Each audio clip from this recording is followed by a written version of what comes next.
Hey everyone, welcome to Coffee with Changemakers. I'm Robin. And I'm Yoshi.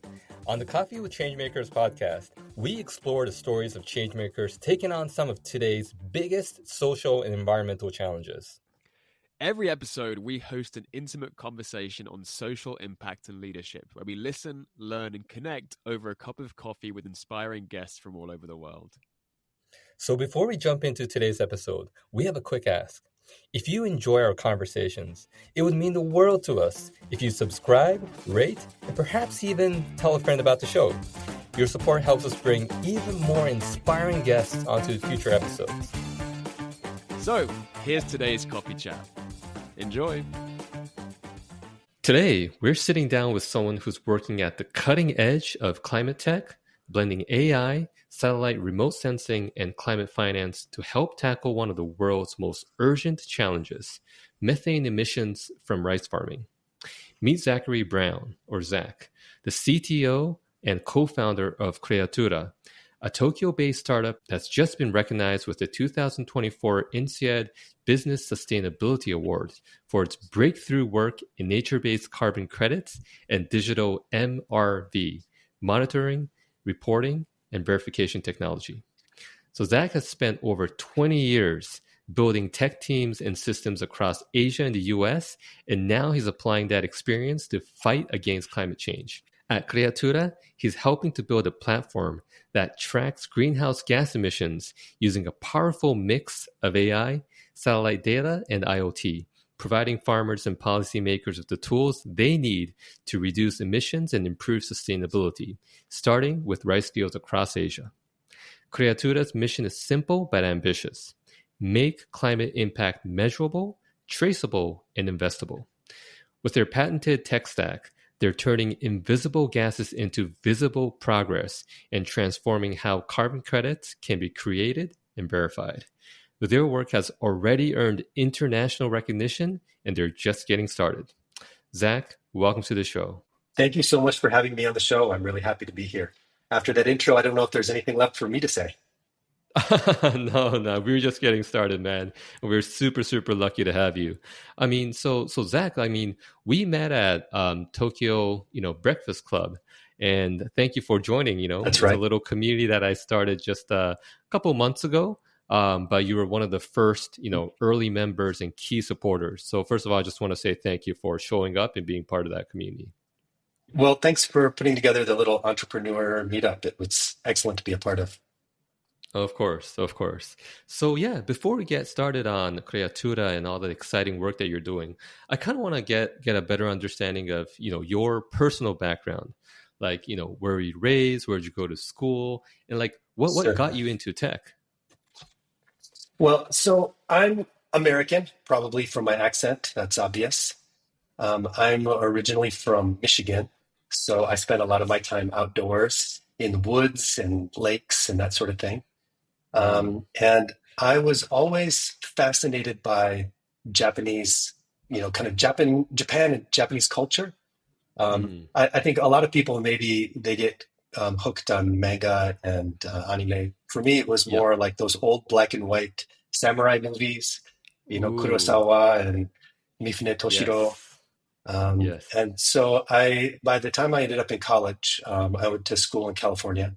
I decided to focus on Asian studies, and that gave me a lot of flexibility to take classes in things that interested me, like Japanese history or Buddhism or things like that. And so actually, I didn't get into tech until after college. Kind of the similar path to a lot of people who take boot camps today. This is before boot camps were popular. But I, sort of self-taught and started out just as a programmer. And, it's kind of one of those things where if you got the skills, then you can pay the bills. And so I spent my whole career in tech and software. Wow, that's very cool. I mean, man, I wish I had your skills or that natural intuition, because last year I went to Bali to learn how to program, and I was horrible. I was one of Well, the maybe biggest. part of it Yeah. was the place you chose. There's probably a lot of distractions in Bali. Much Yes, rather be outside exactly. on the beach rather than in front of a Oh, computer. for sure. Oh, for sure, for sure. Yeah, exactly. But yeah, I mean, I think that, it definitely takes a certain part of your brain to sort of understand programming. And I guess, for me, it just didn't really come naturally, but it was still worthwhile. So it's really cool. And you're currently the CTO, am I correct? Could you tell me a little That's bit right. about your current role and what that entails? Well, so Creatura, tech is a really important thread in what we're doing at Creatura. So ultimately, we're a climate finance company, but Mm, technology is what enables everything that we do. And so mm, I'm heading all of those technology efforts. And that means I'm, in the process, we talked before, I've been in the process of building a team for some time and getting the right people on board. And yeah, we're at a really good point. I've got, several people that will start in the next month or two, and we'll be hitting the ground running, building a lot of software. I'm sure we'll dig into more about what it is that we're building, what problems we're solving as we go forward. nice, nice. And Zach, I have to ask, I know you're joining today from Zambia, but maybe you can give us That's right. a flavor for why you're there and how that influences your work and the way you see the world. I'd be really curious.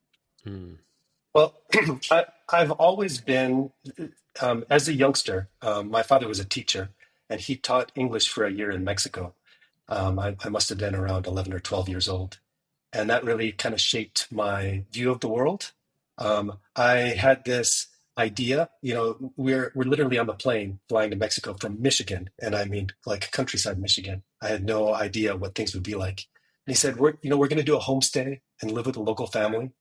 And so I was imagining, like, is it going to be a thatched roof hut? Like, what are we going to stay? And then, the plane lands.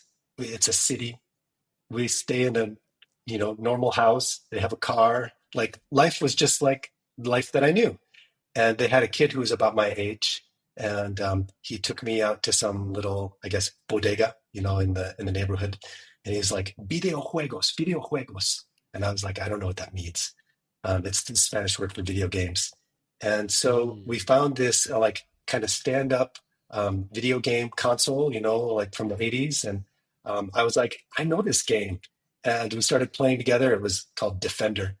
And I just had this realization that, it's not my experience of culture shock was not about things being so different. It was about how everything was actually way more similar and parallel than I had expected. And so that really, from a young age, informed my view of the world, which is that we're all the same, and that it's just sort of regional flavors that are different. Mm. So to answer why I'm in Zambia, I have to tell you a little bit about my background. So after some years in tech, I heard about the Tohoku earthquake that happened in 2011, and I'd really liked to do volunteering with organizations like Habitat for Humanity. And so I thought, you know what? I'm going to go to Japan and build some houses. And so I found some organization that was taking volunteers, and I went to Tohoku to a town called Ofunato in Iwatake. And they were not, I was way over ambitious. They were not at the stage where they were building houses yet. It was just like cleaning up the massive amounts of mud and garbage and debris that the tsunami had deposited everywhere. But I spent about a month doing a really, intense series of jobs working, kind of cleaning up. And while I was there, I happened to bump into the woman who would become my wife. And so she was a woman from Tokyo who also had taken some time to go volunteer there. And so that was kind of our relationship origin story. And then my wife, she works for the Japanese government in the Ministry of Foreign Affairs. And so so we got married. I ended up moving to Japan. And at some point, she took an assignment outside of Japan. And so she's now been assigned to the Japanese embassy in Zambia, Lusaka, Zambia. for the last 2 years. And so our kids are here in local schools, and I've been spending a lot of my time here as well. Not as much as I would like, but starting a startup in Tokyo is fairly demanding, and I've needed to be there in person a lot more than I think I anticipated in the beginning. So that's the story. That's so interesting. Similar to you, the 3/11 earthquake in Japan was such a big turning point, and I've actually met many people who met their partners to be, their life partners and their business partners and their best friends through that horrific tragedy that happened up in Tokyo. So yeah, I've heard so many parallel stories where this disaster really created an inflection point for so many people, and was the spark for so many new encounters that would make a huge impact. So thanks for sharing it. And yeah, I'd love to go to Zambia someday. So I'll definitely hit you up when I'm over there. The safaris are great. The wildlife is amazing. amazing. But I'd love to go back to the story of Creattura. So you were mentioning your role there. Maybe you could share with the listeners a bit about how you launched the product or the service. What was the story behind Creattura, and how did you make it happen? Okay. Well, so I'd been working in big tech for many years, and I knew I wanted a change. And I think I really liked the idea of social entrepreneurship, and I just didn't know how to get started. And I felt like you need to have an idea first, and then you can start something. And so I decided to go to business school, and I chose INSEAD, which is this school in France. They have a campus in Singapore, so I could commute there from Japan. And what I liked about it, it was really super international, global program. There were something like people from 60 different countries in my 160-person cohort, which is pretty crazy international diversity if you think about it. But also there's lots of programming and materials on impact and social entrepreneurship. And so that was what drew me to the program. But there were some disappointments. I'm in business school, and what do? You basically are learning tools and models for how to make decisions. And so I'm in finance class, and they taught us, the professor said something like, when you're trying to decide whether you should do something as a business, then you calculate the net present value. You take the investment that you're going to make, and then you look at the returns that are coming back, and you kind of have to discount that cash flow over time, because $1 today isn't worth the same as $1 10 years from now. And I was like, really? That's all there is to it? That the idea was just that it was purely financial, that every decision could be made on a pure financial basis. And I was frustrated that there was no kind of way to model in the externalities. And so I kind of had to find my own models. And so I did some, soul searching on my own. And there were a couple models that I found that made me kind of decide where I wanted to go in life. So this is even kind of pre-Creattura origin story. But so the first one is Hashodo. So this is the Buddhist concept of the Eightfold Path. And so the Eightfold Path, if you're familiar, there's like these different things that you should pay attention to if you are trying to walk a righteous life, so to speak. So Shoken is right vision, or Shogo, right speech. But the one that resonated with me was Shomyo, which means right livelihood. And it means choosing a career path and something to do that makes money that is ultimately positive for other people and not negative. So, there's so many things we could do, right? There's great startups doing things like buy now, pay later.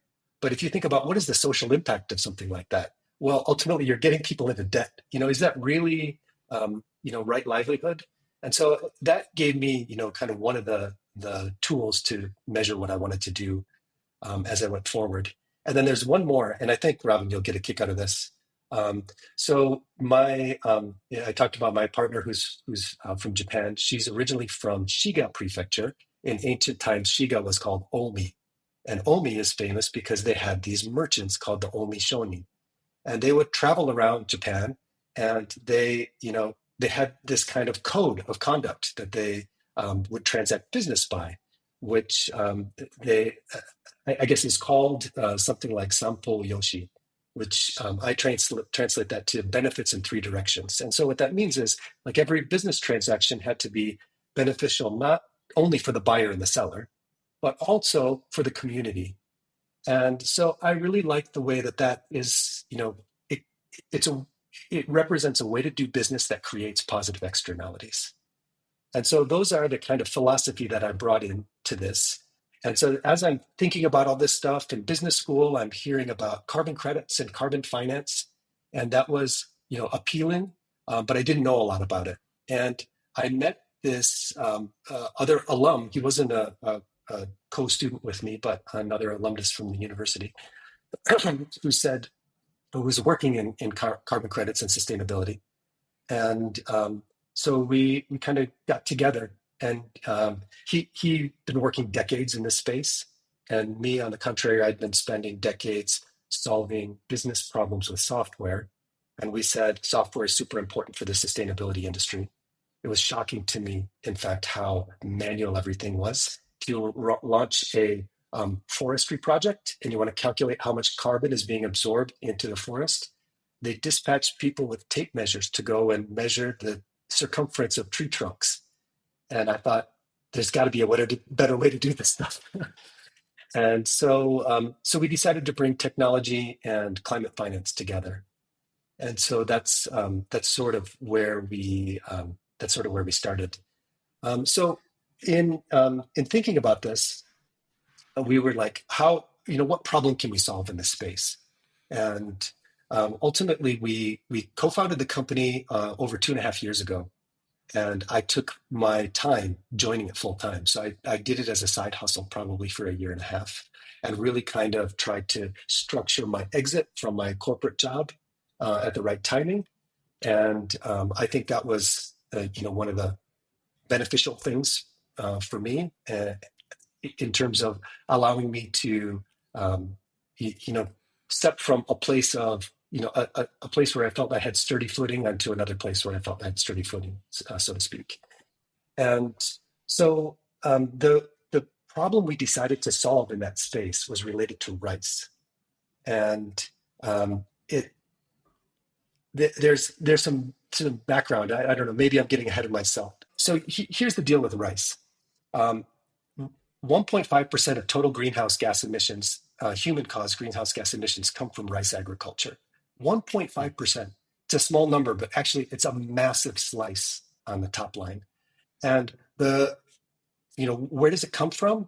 The way that we harvest rice, particularly in Asia, we flood the rice paddy field with water. And that creates this ideal growing environment for a certain bacteria that, as organic matter in the soil breaks down, it releases a lot of methane gas. And methane is a particularly powerful greenhouse gas. 1 ton of methane has the equivalent global warming power of around 28 tons of CO2. And so you put that all together and you have this massive amount of methane that's attributable, not to cows, which we always hear about, but to rice, which, when you picture green rice fields, you don't necessarily think of greenhouse gases. And so that was the problem that we sort of sought to dig into. There's so much to unpack there, and I love how you've begun this story. So I want to go back to one thing that you said, which is about the Ormi Shonin, the Ormi merchants, and you mentioned their Sampo Yoshi philosophy. I love this kind of stuff, so I could speak about this for hours. But one thing that I learned at business school was about the triple bottom line, right? People, profit, planet. And it sounds like a very Western concept, but when you look at groups like the Ormi Shonin, who had their Sampo Yoshi philosophy from the 1700s, 1800s, the Edo period of Japan, Japan is actually way further. It's a lot further ahead in terms of responsible business, social business. And there's even talk about Ormi Shonin capitalism, right? Instead of maximizing shareholder value, which is the more modern kind of post 1970s definition of corporation. Milton Friedman, exactly. It's much more stakeholder model driven. How do we actually deliver value, not just to the shareholders, the owners of the company, but the stakeholders, employees, the community, the environment? And so for those of you interested in responsible business, please look up the Ormi Shonin case study. It's such a fascinating example of how good business is possible by being good, right? Being good is good business. And I love that story. So I just wanted to pick up on that and say thank you for mentioning that. And secondly, you've identified such a fascinating issue because, as you mentioned, methane is 28 times more potent as a greenhouse gas, right? This is an incredibly powerful greenhouse gas, and we need to do something about it. So thanks for sharing that. And I'd love to hear more about where did you go from there? All right. Well, so we were looking at places that we could apply technology and have an impact. And so Creattura has started rolling out this rice methane avoidance or abatement project in the Philippines. And the way it works is we go in and train hundreds, thousands of farmers on how to do this new technique of irrigation, where instead of keeping standing water in the field for the whole season, you sort of cycle water in and then let it absorb to around 15 centimeters below the ground and then kind of reflood it over time. And by doing so, it kills off this methanogenic bacteria and then it reduces methane by 50 to 80%. It's massive, the impact, and saves 30% of water, which is also an increasingly scarce resource. And so there's a lot of interest from Philippines government, governmental agencies like the National Irrigation Administration, Phil Rice, the Philippines Rice Research Institute, in working on this. So we got this project, and the way that we kind of connect all the dots and make it work, you're talking about the stakeholders, it's an ecosystem. So we convince farmers, train farmers and convince them to try this new technique. Then we measure the avoided greenhouse gas emissions and then issue carbon credits against those under a protocol called the Joint Crediting Mechanism between Japan and Philippines, JCM. And then we sell those carbon credits to Japanese enterprises and then bring some of that cash back to those farmers as an incentive. I call it green carrots, an incentive for doing something earth positive. But there's some parts where this model didn't work so well, and that is collecting the data. Right now, carbon credits are an interesting tool for climate finance, and I could probably talk about that in a whole other conversation, a whole other podcast. But they also have some challenges, and one of them is the rigor in which people calculate the impact. And we're trying to move. Basically, they're a tool for moving money around. You want to move money to places and people and projects where you're doing things that are positive for the earth, make it more profitable to do things that are positive for the environment, and then ideally make it less profitable to do things that are, destroying the environment. And unfortunately, we have this situation in the world we live in where it's extremely profitable to destroy the environment. And so to bring about that change, we need to bring more rigor into the data collection behind those carbon credits. And so collecting data around like water levels, which is something that changes very frequently day to day, at least intraday even, in rice paddy fields, which are in very remote locations, it's a very hard logistical challenge. And I mean, these are rice fields where there's, venomous snakes, there are remote locations where there's not necessarily good mobile network coverage and things like that. And so the idea was if we could bring together satellite data and use satellites to look at the water levels in rice fields, then that would be a way more scalable, way more practical solution. And so that was kind of the journey that we started on. And so it sounds fairly simple, and we did some very early tests and POCs, and we were able to say, like, yeah, we can see water in a rice field from space, yay!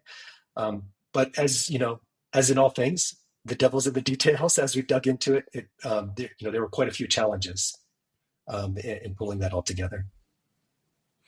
Wow, I mean, I was just about to ask you, how do you incorporate tech and how do you make this scalable? So you just kind of answered my question there, but when it comes to these satellites that you're using, like, could you share a little bit more about what type of satellites you guys are using?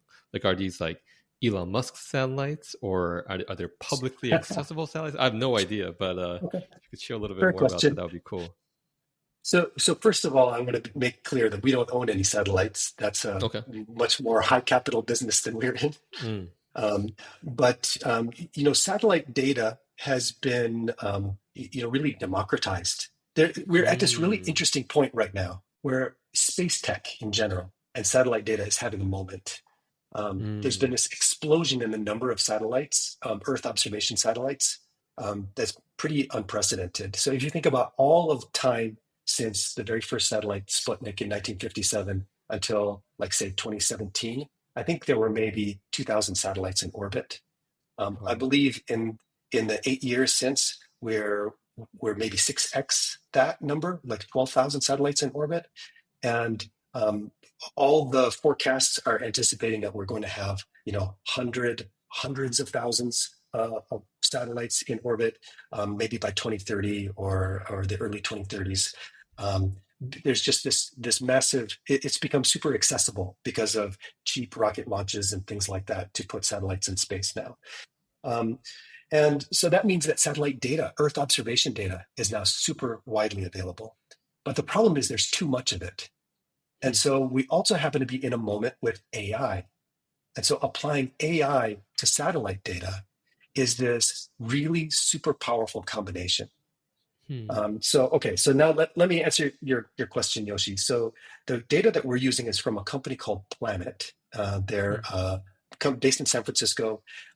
They're emphatically named the space hippies because they built this company kind of on the idea that you could use space for positive planet impact, and they're really kind of focused on how do we use space to make life on Earth better.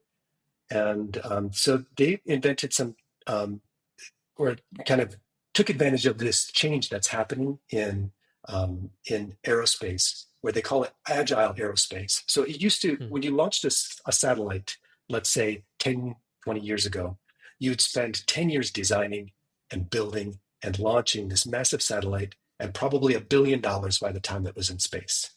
And all the Mm. components had to be space grade, and last for 20 years because you needed to get an ROI on that massive investment. But the people that founded Planet had this idea that you could make satellites really cheaply. Somebody had the idea that if you take a mobile phone, basically all the hardware that's commercially available in a mobile phone, smartphone, is what a satellite has. There's accelerometers, and there's a camera and communications equipment.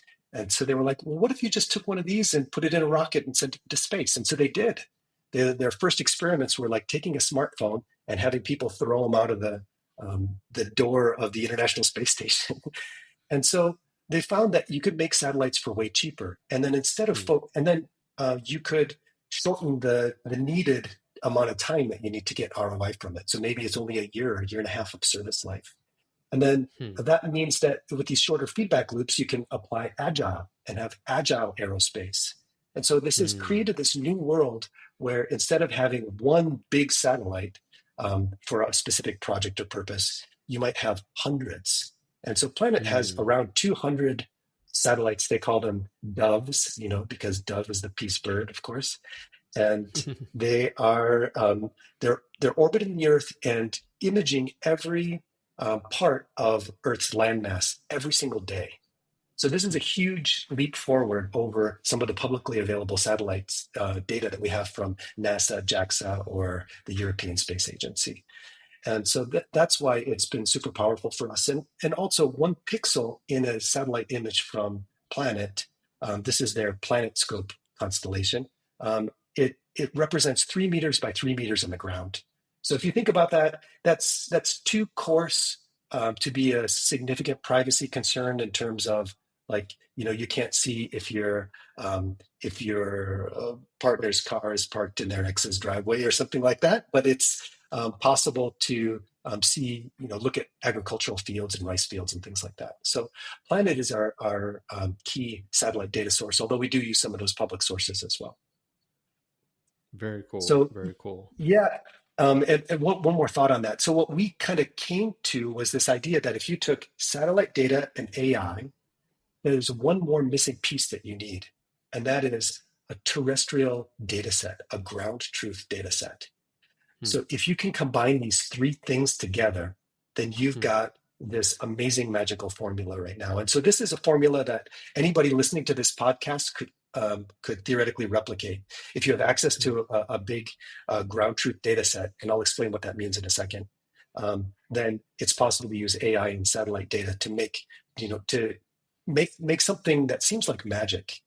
So we have deployed not hundreds, but over 100 digital water sensors into rice fields that are measuring the number of centimeters of water that's in each field.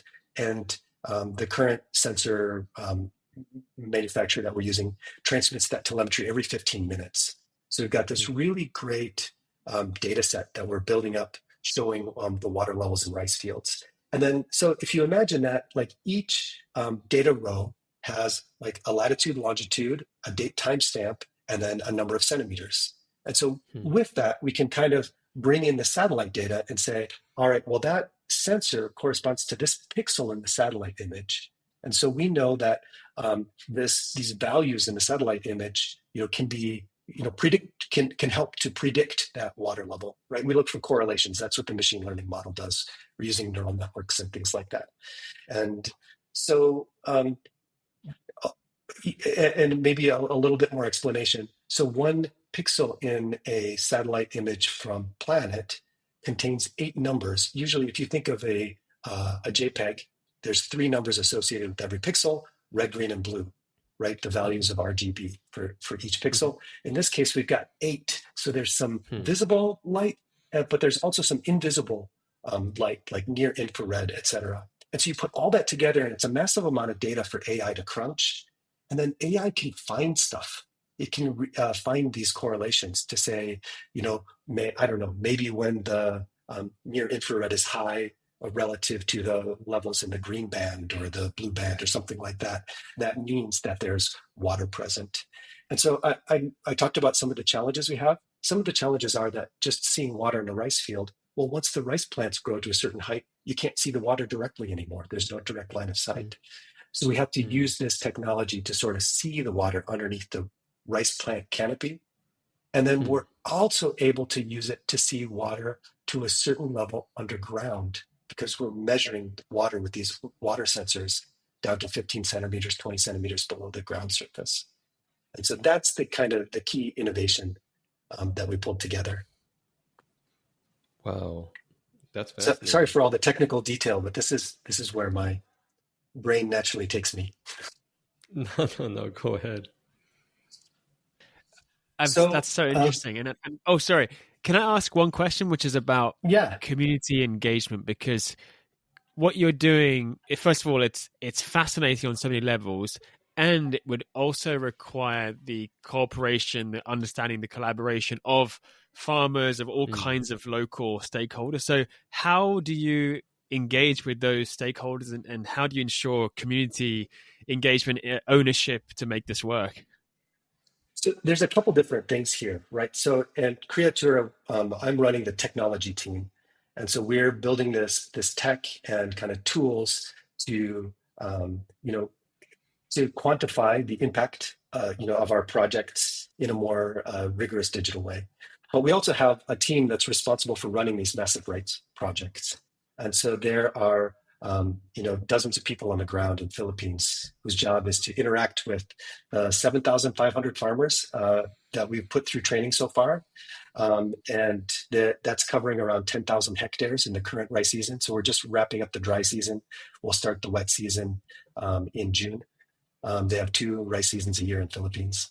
And so that team is focused entirely on engaging with local organizations. I mentioned the Philippines Rice Research Institute and the National Irrigation Administration, but also the organizational structures in farmers. They have, a lot of places there are sorts of guilds and things like that where farmers are brought into kind of community organizations. And there's a similar structure in the Philippines. And so we're working with those leaders at different levels to help rally the troops and to get people excited about it. And so that's kind of how all those pieces work. Yeah, that's amazing because like I remember because I used to also work in the coffee industry in Honduras. Um, this was like wow, almost 10 years ago. But I remember that we needed to really work very closely with some of the community leaders of the town which we were based, because obviously without their support and their buy-in, there was no way that we would be able to do the work that we do. So yeah, I think that what you guys are doing, just kind of working with the key stakeholders, is super critical, and especially making a project like this successful. Um, okay, Absolutely. so yeah, you've kind of already mentioned some of your challenges, but man, Zach, was there a moment in your journey where you were like, wow, like I'm so glad that I'm doing this. I'm so glad that I'm working with Creatura. Like, do you have one sort of specific story that you would like to share with us today? So I was in the Philippines just a few weeks ago, and we were meeting with some folks there Mm, it's in the government. And mm, our local project, our local project head actually was in the room, and she's 68 years old, mm, has trouble walking, and I'm maybe doesn't have great eyesight and vision, but she came into the room and just some questions were asked, questions that I thought I was going to answer, and she just was so passionate mm, about the answers to these questions, and I realized like this is what it looks like when you're doing your life's work. mm, This is it doesn't matter how old you are, if you're having mm, trouble hobbling up the stairs just to get to the place, but she was there to deliver this message, and I was so inspired by that. And that really mm, made me kind of feel like I'm in the right place and I'm doing the mm. right thing. And so Wow, I have another little story about this if I can share, and that of is course. that um, I feel like what I'm doing is my life's work, Wow. but part of that is because I believe in work as a spiritual path. Hmm, So if I can get a little hippy dippy for a minute. sure. So I mean, maybe it's apparent from some of the comments that I made earlier, but I got an affinity for Buddhist philosophy. I've Mm, been meditating regularly for decades, and in um, in Buddhism, there's this sect called Tantric Buddhism, or the set of practices, which is focused on using every tool that's available as a tool for your spiritual practice, everything from mm, your personal life. And so I really believe that we can use things in our personal life that may not necessarily seem like spiritual tools as such. mm, And so as I started my career, doing a lot of programming hands-on myself, I found that, that thinking about specifically data structures, but also complex programming logic, like this sort of trains your brain in a way that feels a lot like meditation to me. And, so being able to do that and put yourself in that headspace for hours a day, felt, in some ways like being in a monastery and meditating for hours every day or mm, something like that. And so, mm, so that's sort of where this philosophy came from. But now I'm at the point where I believe that, yeah, you can take your life and turn it into a spiritual life just by taking the things around you um, and digging in. mm, mm. Wow, very deep. Thanks for sharing that, man.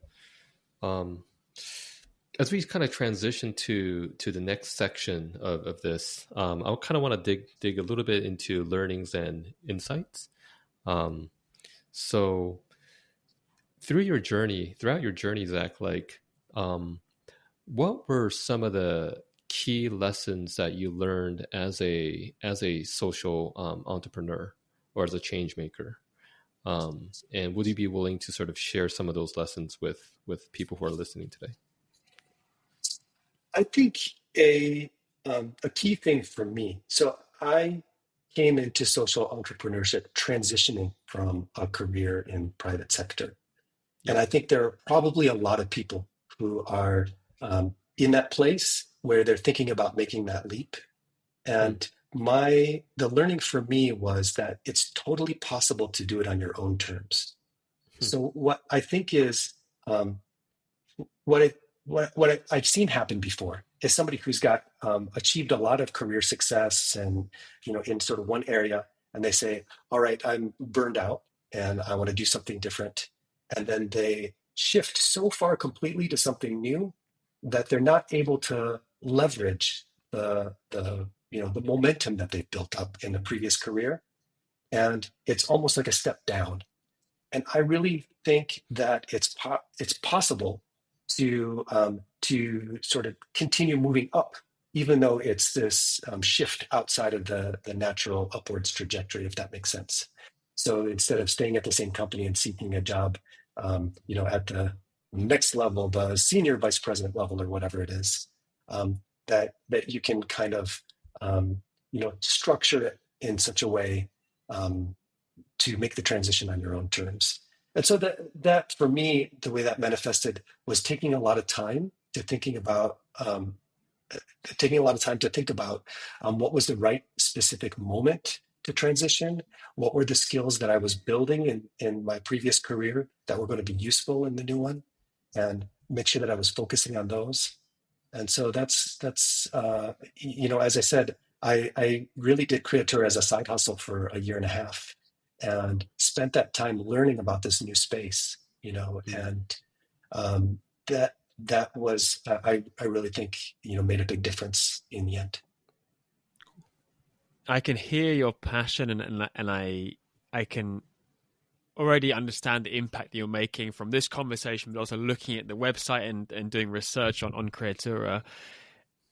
I also would love to ask, putting on my environmental hat, this is something that I ask a lot of companies and startups working with carbon credits, because I understand that carbon credits, there's a lot of positive impact, but they do sometimes face criticism regarding their integrity and effectiveness. And I'd love to hear from you, how does Creattura ensure the quality and transparency of the credits generated through your projects?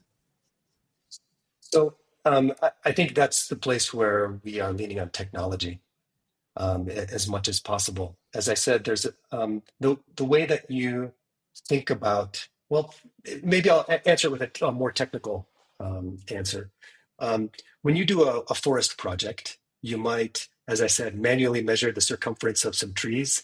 And then there's a lot of math, a lot of statistics and extrapolation. And, from that small sample size to say, we think that the forest grew this much or something like that. But what we found, in years of doing project management, one of the rules of thumb is the sum of a lot of small guesses is always way better than one big guess. And so by making our unit of analysis really small, so we're looking at individual rice fields, which are usually a fraction of a hectare in size, we're able to kind of estimate greenhouse gas emissions on a very granular level, and then also look at additionality on a very granular level on a field by field, farmer by farmer basis. And even our tech is able to say, like, this 1 ton of carbon, 1 ton is 1,000 kilograms. This 1 ton of carbon is made up of 26 kilograms that came from this farmer's field and 129 kilograms that came from that farmer's field, right? You really very granularly see and trace where all the carbon came from and went back to. And so that we haven't, we talked about tech so far. We haven't really talked much about products. So we've got a product in Japan, which is based on this traceability system that we are using to sort of certify decarbonized rice. And actually right now, if you go into Kind's DIY stores in Japan, they're big in rural Japan. I don't know if they're big in Tokyo. They also have a grocery store chain. And so the Kind's grocery store chain in Fukushima is carrying our decarbonized rice now, which is certified by the system that I described to you. And they can, trace it back to the individual farmer fields where it came from. And so that's, we're trying to use technology so that we can do those sorts of things better. There's not a lot of extrapolation. in a forestry project, you'd never be able to say this 1 ton of carbon came from this group of trees. It doesn't work that way.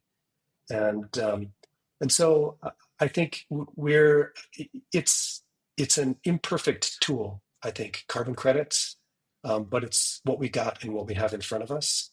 And if we think about carbon credits less as a tool for perfect accounting, accountants like things to balance to the penny, and rather as we think about it as a tool for climate finance, where we're moving money to projects that need money to make some positive environmental impact, then I think that's the right way to think about it.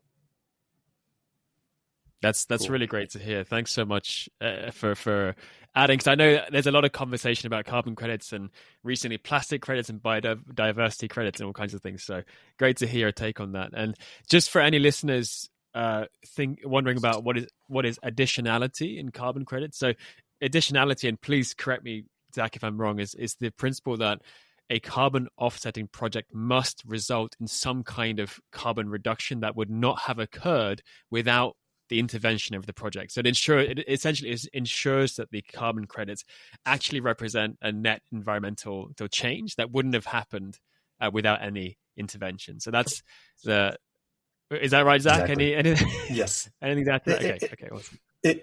And I mean, the idea is that if something was going to happen anyway, then you don't want to put your money towards that. You want to put it towards the thing that's not going to be able to happen if you didn't put your money toward it. Right. And so. All right. So cool. As we kind of start to draw to the end here, I'd like to ask Zach, what's next on the horizon for you? So are there countries outside of the Philippines that you guys are thinking of expanding into?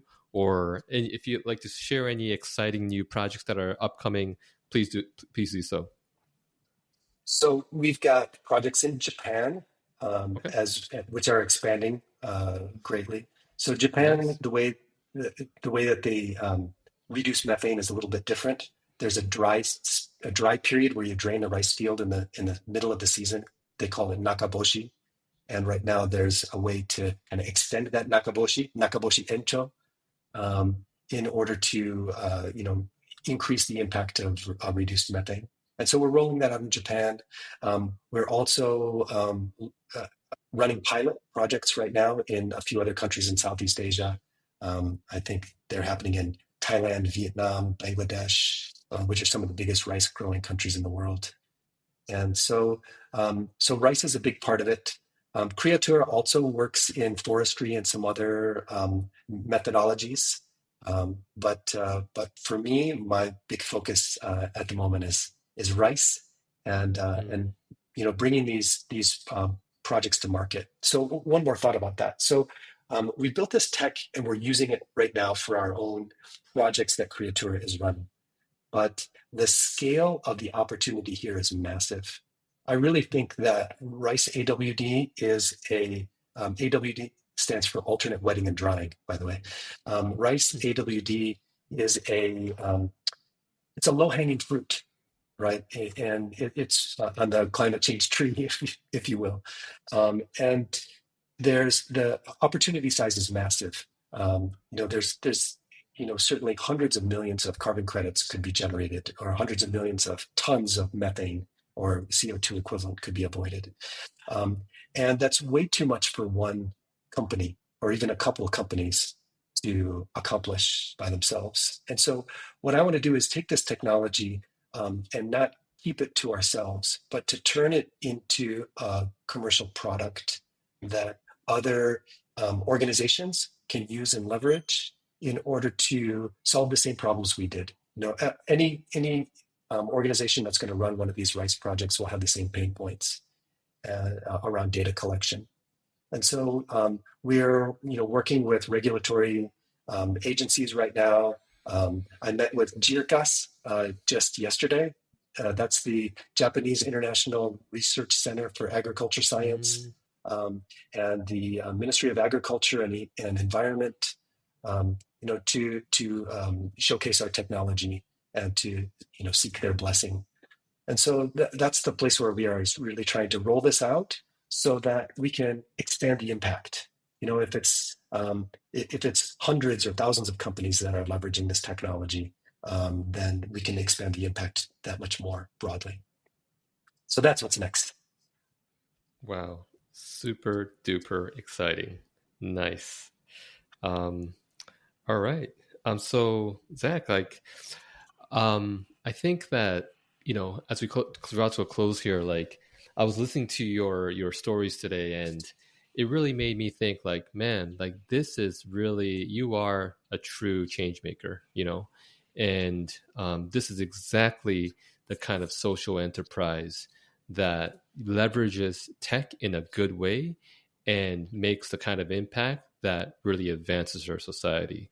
So thank you again for taking the time to come and share your story with us today. It's really an honor to have you here. It gave me a lot of flashbacks of my time in Honduras, as well, listening to your stories in the Philippines and whatnot. And yeah, how about you, Robin? What were some of your takeaways? There are so many takeaways. First of all, from the very beginning, talking about responsible business, Shawneen capitalism. I like how you blend Buddhism and Buddhist philosophy with technology. I think that's a really fascinating intersection, and that clearly has a strong impact on the way that you go about the world and make a difference. And I'm really excited to find your rice, the decarbonized rice in Kane's supermarkets. I'll definitely be keeping an eye out for that as well. And I can't wait to see how Creattura expands.